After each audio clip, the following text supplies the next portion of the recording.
metto molto per la mia città, affissioni abusive, in questo periodo ho segnalato anche all'assessore che c'è il circo, in particolar modo il circo Bellucci, che deve ancora aprire a dicembre, che sta affliggendo tutta la nostra città.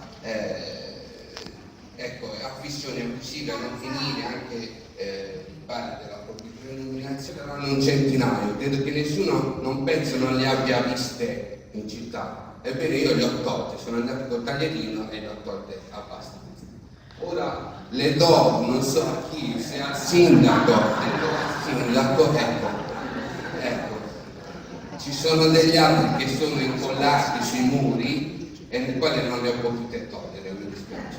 Sul circo, questo circo in particolar modo, il circo Bellucci, se lo sa, ho segnalato già, e credo che speriamo che sulle affissioni abusive si possa risolvere, cercare di risolvere sanzionando quanto più possibile con l'ausilio della polizia municipale. Ecco, io più che segnalare e togliere i cartelli, questo non posso